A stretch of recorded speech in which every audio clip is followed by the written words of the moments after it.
Business versus job, ये competition ना हमारे यहाँ पर बहुत चलता रहता है कि मैं तो बिजनेस करूंगा, गुलाम नहीं बनूंगा किसी का, मैं तो जॉब करूँ नहीं करूंगा, ये वो मतलब बहुत सारी बहसबाजी चलती रहती है। तो आज हम लोग उसी के बारे में बात करने वाले हैं कि आपको क्या करना चाहिए। देखिए, if you are starting your career और आपके पास पहले से कोई ऐसा फैमिली बैकग्राउंड नहीं है तगड़ा, तो आपको डेफिनेटली एक फंड चाहिए होता है बिजनेस को स्टार्ट करने के लिए, है ना।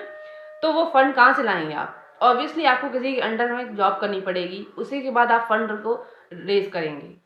तो आपको जब आप तो आपको अपनी कंडीशन देखनी है, आप किस कंडीशन में हैं। अगर आपकी कंडीशन ऐसी है कि आप बहुत बैकग्राउंड तगड़े से हैं और बहुत अच्छा बैकग्राउंड है आपका, तो आप डेफिनेटली बिजनेस के लिए जा सकते हैं। और अगर आपका बैकग्राउंड ऐसा है कि आपको ही शुरू से शुरू करना है, तो फिर आपको बिजनेस करने, अगर आपका माइंडसेट ऐसा है कि मुझे बिजनेस करना है, तो आपको लेकिन शुरुआत आपको किसी के अंडर जॉब करके उसे फंड क्रिएट करके, मतलब इनकम को क्रिएट करके, तब आप बिजनेस को शुरू कर सकते हैं। किसी से इन्फ्लुएंस होके कि उसने तो अपनी जॉब छोड़ दी है क्योंकि बिजनेस के लिए, और ये मतलब बहुत सारी आजकल रील्स चलती रहती हैं। अगर आप ऐसा करते हैं तो आप स्टक हो जाओगे, और ना तो आपके पास पैसे होंगे, ना तो आपके पास जॉब होगी, क्योंकि आपने जॉब छोड़ दी है।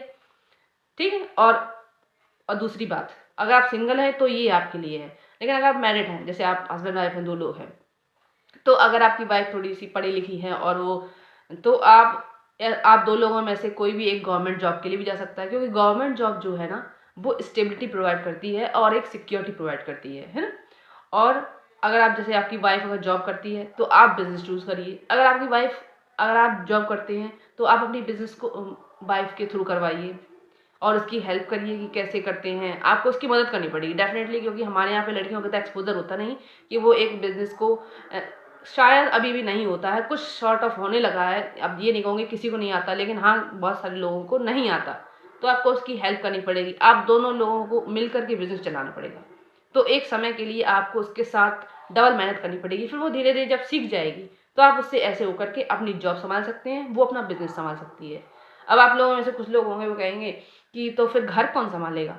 मैं जानती हूँ ऐसा भी होता है, क्योंकि हम लोग जहाँ रहते हैं सबको ही जानता है क्या होता है। ठीक है। तो देखो, जब आपकी शुरुआत ही करते हैं ना किसी चीज़ को, तो आपको डबल बोझ लेना पड़ता है। अगर आप चाहते हैं कि आपके पास बिजनेस भी हो, आपके पास जॉब भी हो, आपके घर पर भी सब कुछ बैलेंस चलता रहे, तो डेफिनेटली क्या करना पड़ेगा। आप दोनों लोग अगर काम पे हो, या तो आप मेड लगा लो, अगर आपका घर इतना मतलब है कि हाँ चलो कोई बात नहीं बेटा लगा लो, है ना। अगर आपके घर पे ऐसा है कि नहीं, हम तो मेड के हाथ का ये नहीं करते वो नहीं करते, तो फिर ये है कि आपको ना दोनों चीज़ों को कुछ समय के लिए, दोनों चीज़ों, घर और बाहर दोनों को संभालना पड़ेगा। और सिर्फ आप अपनी फीमेल जो कैंडिडेट है उस पर ही डाल देते हो कि घर का तुम भी करो बिजनेस भी करो, तो फिर नहीं हो पाएगा। कोई भी नहीं करना चाहेगा डबल काम, तो आपको भी उसकी हेल्प